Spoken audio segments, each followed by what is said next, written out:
Good morning. It's Wednesday, August 6th, and I woke up kind of late, like 11, and then I did actually like a lot of song searching.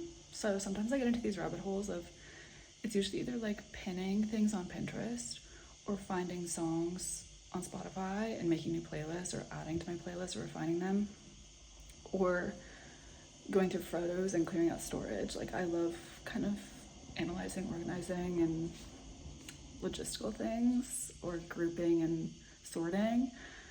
So sometimes I get into rabbit holes with that. So I think I was doing that for an hour and a half for the music stuff. And then I was getting ready to put my swimsuit on. This is new actually. I don't know if I love it, but like I think it's gonna grow on me.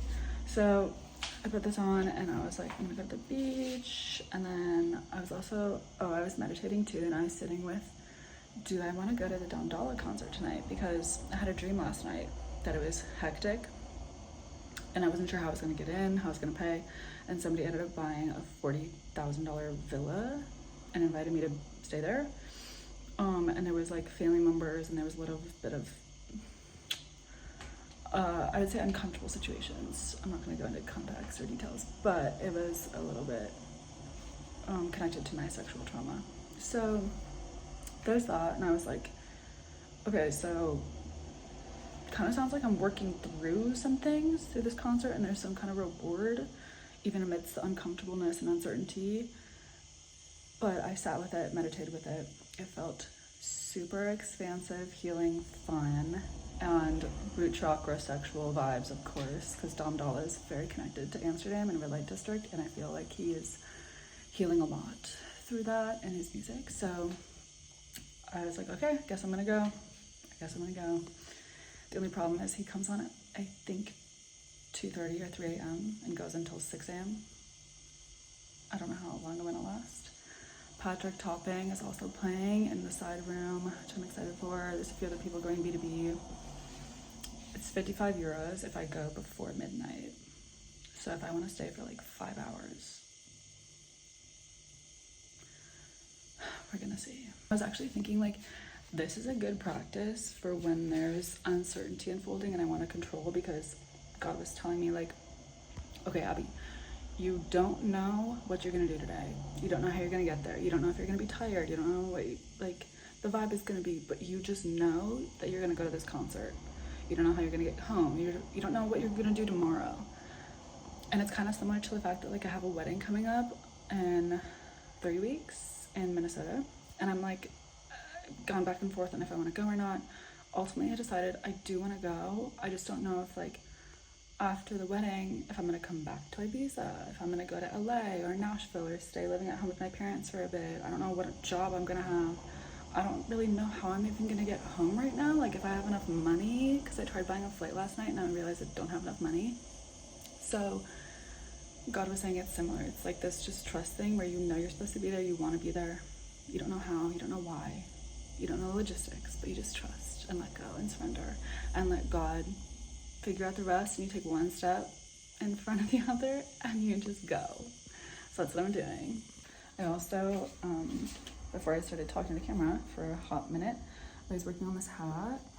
So I'm making this for the little boy. He's the grandson of the lady that lives next to me, and it's kind of me putting aura drawings onto a hat. I bought it a few weeks ago when I was here. I didn't know why I bought it, but Born to Fly, yay. It says I'm ready. I've been using paint for nails and then also markers and just kind of going all over the place. Oh shit. Whatever utensil I'm holding, sometimes it literally takes over my hand when I'm making art. So when artists say, oh, it just came out of me, I couldn't control it, like I didn't even know what I was doing, it just kind of happened. It's literally, in my opinion, channeling God, source energy, and just letting God flow through you. So it does really help with, I think, intuition, divine flow, trust. And sometimes you make a mark and you're like, I don't like that. I regret that. But then you kind of take a step back and you look at the big picture and you go, it looks good with everything else actually, so whatever, we'll roll with it. And you also realize you're being hard on yourself and it's not that big of a deal. Or you get creative and you figure out a way to make it work. Or it just leads you in a whole new direction or idea. Because yeah, when you make mistakes, sometimes it gives you ideas. And you're like, oh, I never would have thought of that or tried to do that, but I kind of dig it. So art teaches me a lot. I'm leaving my place and I'm at a standstill. I don't know which way to go. Usually I just go. Today I'm confused. I don't know if I go left or right. That way is to the beach. A little bit of food. This way is also to some food and maybe a beach. Frick. I don't know why I'm so torn right now. It honestly feels like I can go in either direction. Fuck. Okay. I guess I'm just gonna walk this way. That's so bizarre. Usually it's really clear. So I just turned here. I went down this path the other day, but I'm feeling called to sing. And then we'll see. Okay. I'm gonna be an absolute psycho and sing a song that I've been singing for many years. That's helped me release a lot of like pain, anger, and sadness around a relationship. I don't normally sing in front of people, so here we go. I took your heart and made it mine. Do my best to justify it. Call it pleasure, but it feels like pain. So how we let it get this way? Your broken heart is just like mine. Built these walls, hid inside them. Thought I wouldn't let you in, but now you know I'm paper thin. Waiting for the bus, then I'm just singing. I'm hanging out singing, doing some sound of music. So don't laugh at me, do re. So don't la ti do re do. Angie, it's coming. Angie. It's coming. Alright, I'm going to find a money exchange because I have $20. Exchange it for some euros. So I'm looking for food now. I want healthy, nourishing, filling food. Kind of in the mood for Mediterranean. So I looked on maps. I was like at first gonna let my heart lead me, but I looked on maps. I was like, I'm not trying to like walk around forever. So there's a place right by the ocean right over here. I think I've walked by it a million times, so I'm gonna go see what's up. It's a little windy today.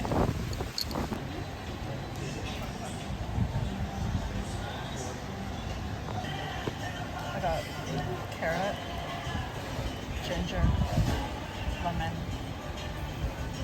and orange. I need to ground myself so quickly. Oh, that feels so good.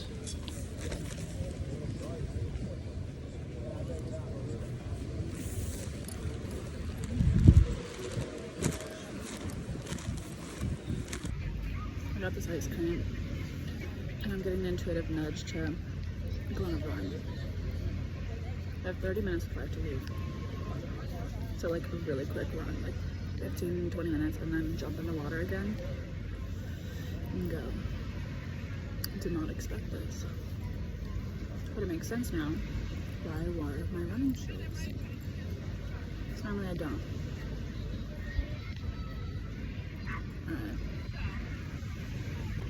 Couple things. So there's a man running right there, so they're saying follow him because I don't really know where to run. And I also seriously have like crazy breakthroughs sometimes when I run. So it's hitting me. I was never confident growing up. I never felt beautiful. I never felt stylish. I never felt cool, included really. I had many friend groups or friends that left me, I would kind of jump between different groups of people. I was friends with some popular girls, but only because I was in yearbook. I kind of just felt like a chameleon and would constantly be tossed around. I didn't know like where I fit in exactly. And like sometimes I had best friends who I'm thinking kind of felt similar to me, and that's how we connected so well. But I remember just not ever feeling like I was stylish, good at picking out clothes or fashion. Like I would pick stuff out before school and then see what people were wearing, and I would change everything and be like, Mom, I don't want any of this. Or like I'd want to wear a Halloween costume and I would be too scared of what other people thought. Or just remember like being in the women's locker rooms and gym and feeling so insecure about myself. And honestly, looking back at photos, I don't think I was that ugly. Like, yes, I did have some points that were rough. And I remember too, like, I didn't have any boys that really ever wanted me or approached me. I had maybe a couple. Not that like I need someone that is, you know, super rich and super hot, but like having that type of person as my partner is basically showing myself what I believe I deserve. And so they basically encouraged me to embody the belief that I deserve that, and that I am beautiful and I am amazing and I have all these things going for me. And then I will bring in what I deserve. And it's crazy like how lucky I get sometimes and what things do come to me. And so they're saying if that stuff happens, think about when you actually believe it, what level you're gonna skyrocket to. And I was like, how do I believe it? They're like, you just embody it. You tell those thoughts that you don't believe it to shut the fuck up and get out of here. And you just believe it. So we'll see. Absolutely beautiful. I have 2 minutes to run back. I think it took me 5 minutes to get to this point, but that's okay. I'm just gonna be like sweaty in the taxi. I left my stuff here. Thank God it's still here. Okay.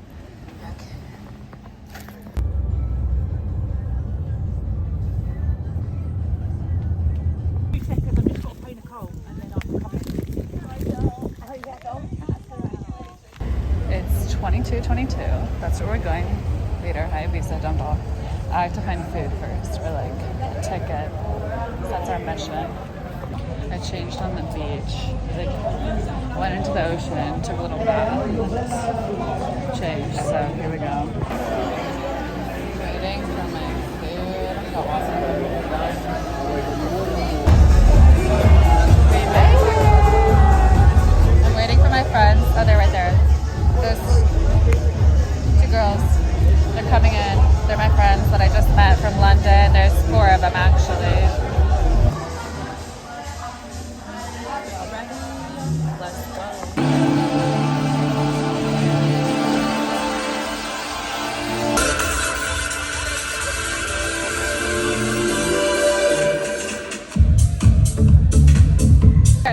Hi guys. So where are we? Hi. Hey Laura. Tina. Oh my God. Bye. Bye. Vlogging in 3, 2, 1. Hi.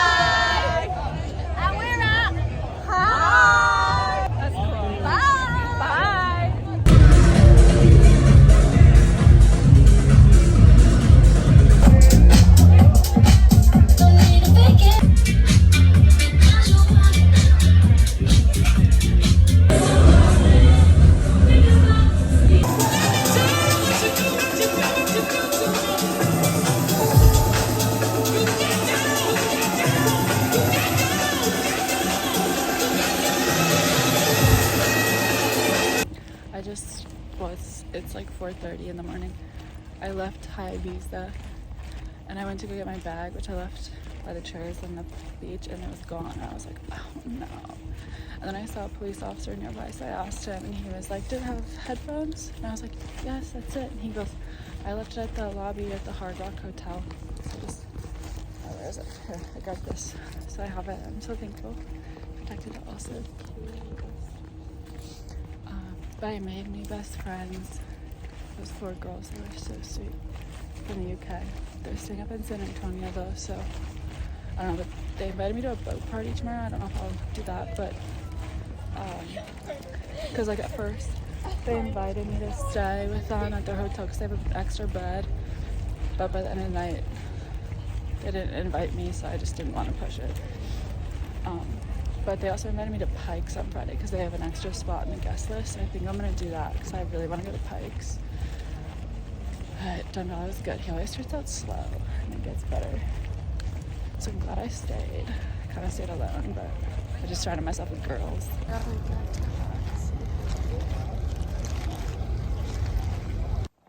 Okay. I made it back. I'm so thankful for those girls I met.